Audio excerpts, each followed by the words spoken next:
Masioluk. And here today on OHCNAP News at 11, we're going to be covering many different topics, including the reconciliation of Pink Floyd, analysis on new health studies, an interview with a local marathon runner, the 5-day forecast, and the crime report.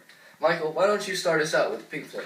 Well, thank you, Lee. Deceased member of Pink Floyd, Syd Barrett, has come back to life and is working with remaining members of Pink Floyd to release a new album. Details on this album are not yet out, though many fans are eagerly awaiting. Now to David with an exclusive interview with EHS teacher Mr. Hammer about a new health secret. David Pagaro here with Ewing High School biology teacher Mr. Hammer. Hello. So this story is about antioxidant absorption and how dairy products can interfere with that.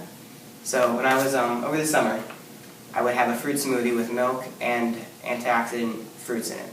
So would the milk interfere with the absorption of the antioxidants?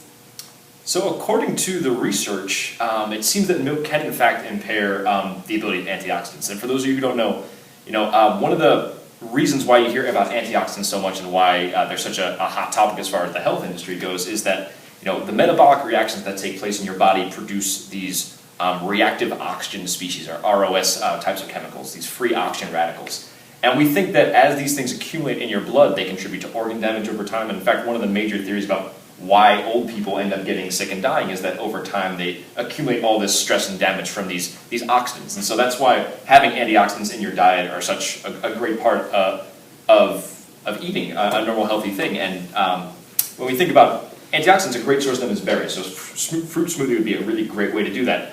What the latest research is showing us is that if you have milk that you're adding to your smoothie, the higher the fat content in the milk, the more inactivation of those beneficial antioxidants we're going to see. So as a result, milk can actually undermine some of the benefits that you think you'd be getting from the fruit. So you said something about the fat content, so then would it make sense that if you're going to have a fruit smoothie, use like skim milk or some kind of low-fat dairy product? It would seem that if that, some of the research would indicate that might be the case. Now, the studies on that aren't as definitive, but when the fat content of food goes up, it slows down the processing in your digestive system. So you'd need, one of the studies here looked at how antioxidants were available when you ate strawberries with or without cream, and when you add the cream, which is a high fat content, it slows down how long the food's actually digesting in your body, which means it's going to be more difficult to get the absorption that you need if it's not getting the proper processing time. So it would be likely that fat-free milk or reduced fat milk would probably have less of a negative impact on the antioxidants than the full fat or whole milk. But the studies are not conclusive on that just yet. Okay.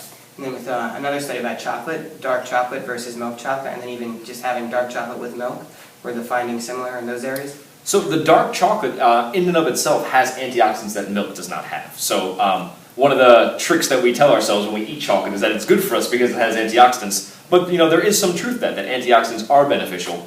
And so if you're looking for some type of sweetness to add to a smoothie, and thinking about how can we do it in a way that's not going to undermine some of the antioxidants, a little pinch of chocolate here or there would probably make it taste good and probably won't kill you in the long run either.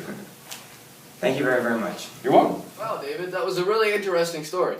And now we go to Lee with an interview with a local marathon runner who just so happens to be an EHS teacher that we all know. I'm Lee Gibbs with OHCNAP News, and I'm here to interview Ms. Martine McGrath, a marathon runner and local teacher here at Ewing High. Would you like to introduce yourself? Sure. I'm Martine McGrath. This is my first year teaching at Ewing High School. And besides teaching here, I also am an assistant coach over at the College of New Jersey with the track and cross country program. You run marathons, right? Yes, I do. I am a longtime runner. I've run competitively since high school, all through college, and post-college. Instead of running track, I decided that I was going to focus on road races, longer distances. Did you always do long distance running? Yes, I started my career out, sadly, as a 55-meter runner, but I'm not known for my speed, so I moved up the distance. So by the time I was leaving high school, I did the mile and 2 mile. In college, I moved up to the 10K, which is about 6 miles on the track. So doing the half marathon and marathon is kind of the next progression. And how many marathons did you run? I've run 3 marathons. I did 3 just this year, so that was a bit much. I ran my first one last May. It was the Jersey Shore Marathon, and then I did Philly in November, and I did Boston this past April.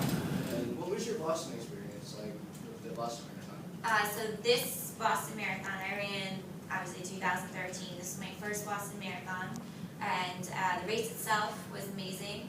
It is everything everyone says it is about it being an awesome atmosphere. The fans are great. Everything about the course is amazing, and obviously, we all know like what happened with the finish line bombings. Thankfully, I was far enough away. I heard them, but I didn't see anything. I didn't see any of the aftermath. Everyone I was with was safe, so that's another thing I was very thankful for. And then after, it just kind of makes you very thankful for the fact that you are able to do that. That everyone I was with was safe, and I don't know. It was just it was crazy. The whole thing, like getting back to our hotel and the experience that you were actually at a place where there was a terrorist attack.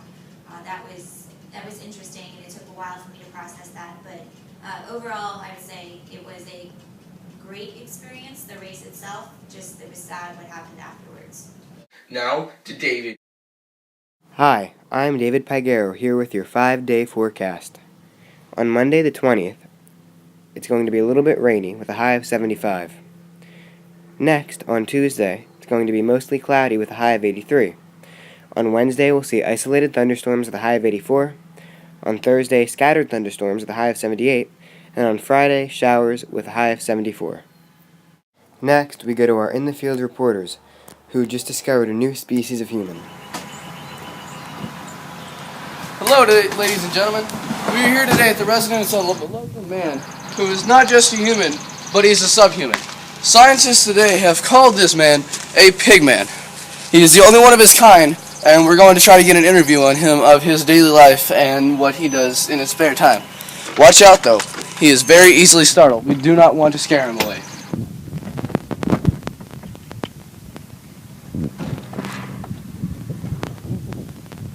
Hello, sir. We were wondering if we can get a moment to talk with you about...